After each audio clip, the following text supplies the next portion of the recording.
She's cute. Okay, guys, it's time to sit back, relax, and get ready for the show. Hi, guys, and welcome back to the Chan Chan. And if you're new here, I'm Libby Girl, and this is my cozy corner. So, guys, we're deep into a brand new month right now. Spring is here. Spring into summer. I don't know why I sang that. So, with a new month, that only means one new thing. It's time to pick my TBR for the month.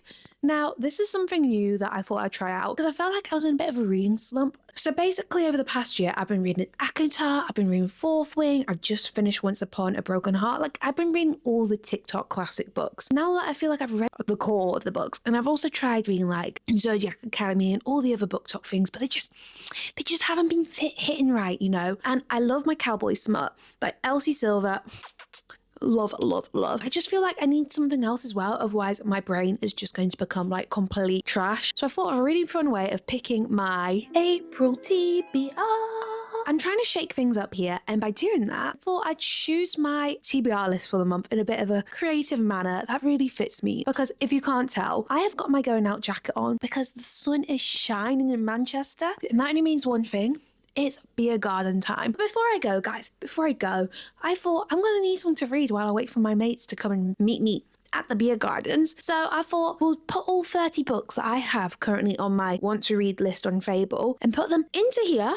Ooh, and we're going to come up with a fun cocktail, okay? So buckle up and get ready. So as you can see, guys, we have plenty of options to choose from. Anyway, so I'm going to put some of the books up right now so that you can see while I get my book cocktail ready. And then we'll pick together, shall we? My want to read list has now expanded over the last couple of weeks. And now it's just full of so many different genres, from like contemporary literature to your normal romances to your romanticies and so on.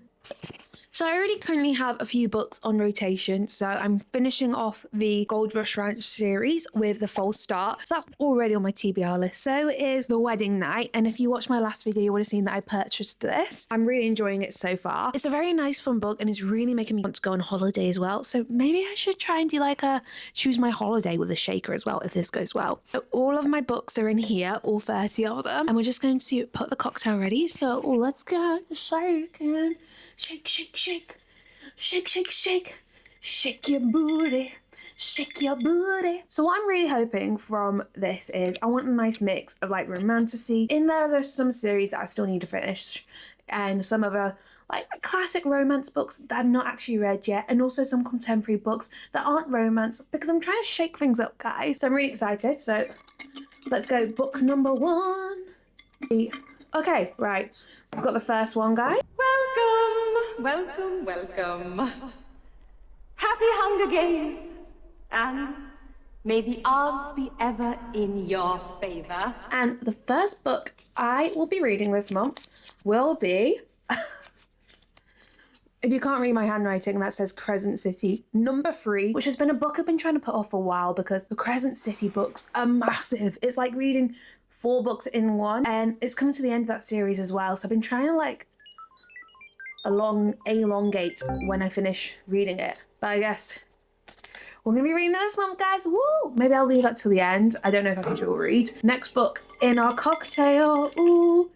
Right, let's see what comes out. Okay, here she comes.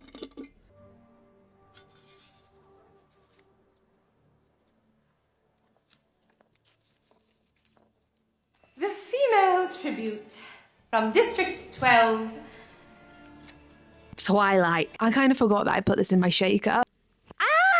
So, no, this is so funny because I've actually been really excited to read this series. Like, I've never read it before. When the books came out, I'm pretty sure I was a baby or like young tween. So like it wasn't really my cup of tea. When I was in sixth form, I got into watching like the films, ironically at first, but now they're like a cult classic and I'm also obsessed with them. Like, Bella, where the hell have you been, Loca? So now I'm actually dead excited to read the books. The one thing with the books though is I really want like I want them to go on my bookshelves over there, but they need to be like cute and like I don't know. I don't vibe with the covers that are currently out. And like I said in my previous video as well, I really judge a book by its cover. So I just need to make sure I'm going to go to the works this week. I'll bring you along with me so I can find them. Because yeah, I just really want a cute cover. If the cover's not cute, yeah.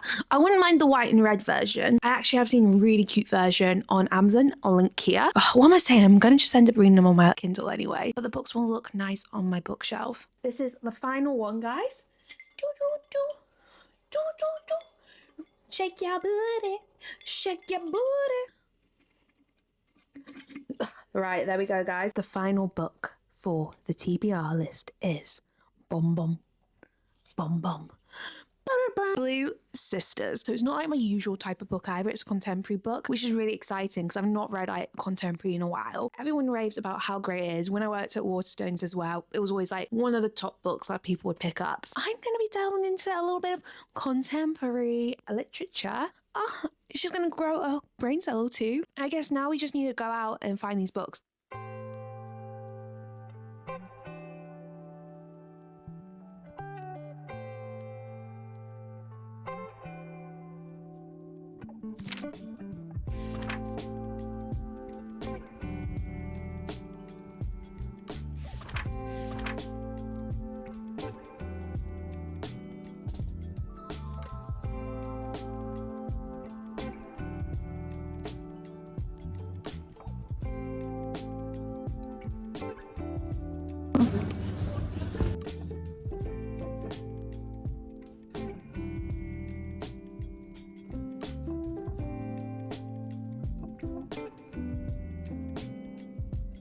So guys, I did go book shopping, and I went book shopping in the works and also at Waterstones. This whole month I've actually just gone a bit mad because my TBR list, like from what it started off with just 3 books, has now expanded, and I don't know how I'm going to get through it. Well, I do know how I'm going to get through it because I've already like read quite a few books within my TBR. Let's just break down quickly what we've got. So I've got my physical TBR list, and then I've got my Kindle TBR list, and I feel like it's easier for me to get through my Kindle TBR because like I can take my Kindle everywhere. It's just always in my bag because you never know when you're going to need a book. So I've like actually finished now. I've finished The False Start. That's like the final one in the Gold Rush Ranch series. And oh my God, guys, I have to take a break now from the Cowboys because I feel like I shouldn't have done back-to-back Elsie Silver. Like, I've now got cowboy fatigue, which I never thought I would have.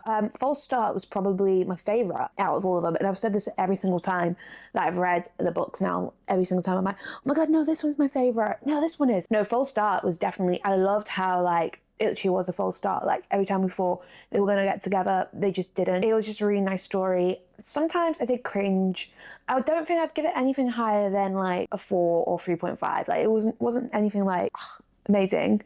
And I don't think I would go back and read it again. It was a nice end to the series. Like everyone ended up with someone, tied everything in a nice bow. But like there was times when the main character kind of annoyed me. And I guess it's because she was like trying to be like, not like the other girls. She was very young as well. And like, but she was like, oh, but I'm an old soul and stuff. And I was just like, this is a bit cringeworthy here. The age gap. I know some people love like an age gap romance, but for me, it was a bit icky. Like I was like, and then here I am that also is like a big Rhysand and Feyre shipper, but he's like 500 years old. But that's like fairies. That's fantasy. Fantasyland, they can do whatever they want. Real like cowboy life land. Icky. But like he was hot as well. So I guess like because he was cowboy and he's like older and he's hot, like does it cancel it out? Does that cancel out the ickiness, guys? Because like if that was real life and my mate who's 21 was dating like a 35-year-old, well, would I be saying something? Probably, yeah, probably. I'd be like, girl, what do you have in common with this man? And if he's there like, oh, she's got an old soul, that's another big red flag for me. So maybe I'm going to land on False Start being a 3.5 because I have just talked myself into it being icky. Anyway, the other book I'm going to be reading on my Kindle is going to be Blue Sisters. I had just started reading it. One of my mates, she's also recommended, she said it was really, really good, so I need to give her my thoughts on that. I'm very excited to start it. I've not really like read much contemporary modern literature. So for some reason this month I've decided I need to add on to the modern contemporary literature that I am reading, and I ended up buying Yesteryear. So I do know that Yesteryear is like, it's meant to be like the book of the year and everything. If you haven't heard about it, it basically follows like a trad wife influencer. So, you know, like Nara Smith, the Secret Lives of Mormon Housewives. So it's like kind of like that. And it follows her, like she's got this perfect life. She's kind of like, I feel like it's based on the ballerina farmer. She lives on a farm and very trad wife influencer. Everyone thinks she's got the perfect life. And then one day she wakes up and she's like gone back in time to like the 1950s. So like the time that she is cosplaying for TikTok. And it's like all the struggles that she goes through because like her life has been flipped upside down. Obviously she doesn't have the rights anymore, and now like she's got to deal with the consequences and stuff. How can she make it back to modern time? So it's a really interesting concept. I'm super excited to read this as well. I've seen a lot of good reviews about it. I've seen some reviews where people are a bit cringy about it, so I'm excited to see what's going to be.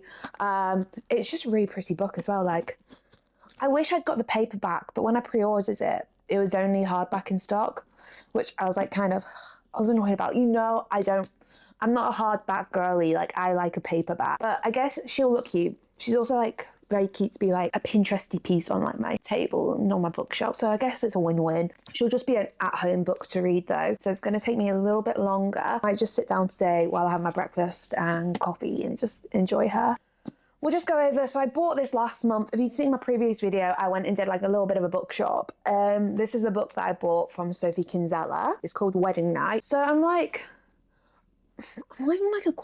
quarter of the way through it. And it goes through two perspectives of different sisters who are just like having, one sister thought she was going to get engaged and then didn't. And then like she's met a past love that she met when she went gap yearing. And we've got to that bit now. And the guys make me cringe so much. Like, I hate him. And it's like really put me off reading it. I think I want to read more of the other sister. So the other sister's older and she's currently going through a divorce and she's about to go on holiday. And her divorce lawyer, who's also her friend, told her to look someone up while she's in France. So we're about to get into that bit of a romance. So I feel like I need to get back into it. It's just one of those, you know, like I have really bad book habits. So part of me is like, I want to skip one sister's perspective, but I can't. I need to keep reading it. I don't want to DNF this book. Like, I'm so close to DNFing it, but I'm not. I'm going to keep going because I do love Sophie Kinsella. And I know I love this book as well. So yeah. That's another physical book that I've got on the go. Let's just roll over here to the bookshelf. You probably can't see, but we got a big beauty here, so I'm going to bring you over. So this is the back of my bookshelf. My bookshelf is very messy, but as you can see, we have all the Twilights here. So I'm going to be starting the first Twilight this month. Uber excited for that because I do love the Twilight films. I hope I love the books as well. One thing with these books are I thought they were going to be like quite cutesy because I got them from the Works, £35 from Works, guys, for this many books. That's a bargain. Get yourself down there. They are cute. I like the white and the red ones. Do I prefer them to the ones that I saw on Amazon? No, but it's okay. It still looks cute on the bookshelf. So we've got one more final book on the physical TBR, and it's this mammoth colossal book. I did not realise how much bigger Final Crescent City is compared to the rest. Like, this is so chunky in my hand. This is my fantasy for the month. I'm actually going to get it on my Kindle. As much as I love like a paperback, how the heck am I meant to travel around with this Goliath of a book? So this story I know actually crosses over with ACOTAR, which is why I want to read it before the next ACOTARs come out. But I'm just like, also, she's so big and chunky. I've been putting this off because this is 5 books in one, and because I've got already loads of books to read, I think I'm going to leave her till the end of the month and maybe allow her to go over this month and next month and probably June as well, because she's going to take me forever. And as a dyslexic, this just puts me off. Like, how big it is really puts me off reading because I'm like, I want something quick, easy, fast. You know, I really like Once Upon a Series because the books were tiny and I've not had that in a while. Well, this is just, oh my God, it's making me feel a bit uncomfortable looking at it. This is the size of what the next ACOTARs is going to be like as well. My bookshelf does not have the space for that. But yeah, guys, that's the final book in my physical TBR. Hi, Queen Bees. So let's have like a quick update because it's been a hot second since like we started this video and now we're here. So I started reading yesterday and I think I'm like 20 pages in. I know that's not long enough to like kind of form of opinion, but the main character, Natalie, she's just awful. And like, I know it's meant to be like a bit of commentary on like those like trad wife influencers. I feel like it's trying not to romanticize that life, and it's like very much we're not supposed to like her, and I understand that, but I find it so hard when a character is just so awful, and the writing of it as well kind of annoys me. Guys, this might be controversial, but I do find the writing a little bit lazy in points. It's just something about it. So it's like, I feel like it's trying to break the fourth wall a bit at times, where the character, she's just like narrating her life and everything, and then like just like side comment, but like side thought and something, and I'm just like, oh my god, we get it, she's an awful person, everything she does is for show, we get it. But it's just, yeah, I don't know, I'm gonna keep going and I'll let you know fully once I finish it, but currently I'm not a fan, but I don't want to DNF. I'm trying so hard not to DNF. Yeah, that's how it's currently going with Yesteryear. We'll stay updated. Maybe we'll do like a full-length video of a reading vlog once I finish this. That was my entire TBR for this month. We're actually quite far into this month now. It's been like 2 weeks of me trying to make this video and me just getting distracted doing side quests. Thank you so much for watching this video. If you enjoyed it, make sure to give us a big thumbs up and leave a comment down below what your TBR is for this month. And guys, if you haven't already, just stop a second, hold on, make sure to hit subscribe if you haven't already, because you don't want to miss out on any content from moi. And I'll see you next time on the Chan Chan. Goodbye! Abernathy. I volunteer as tribute.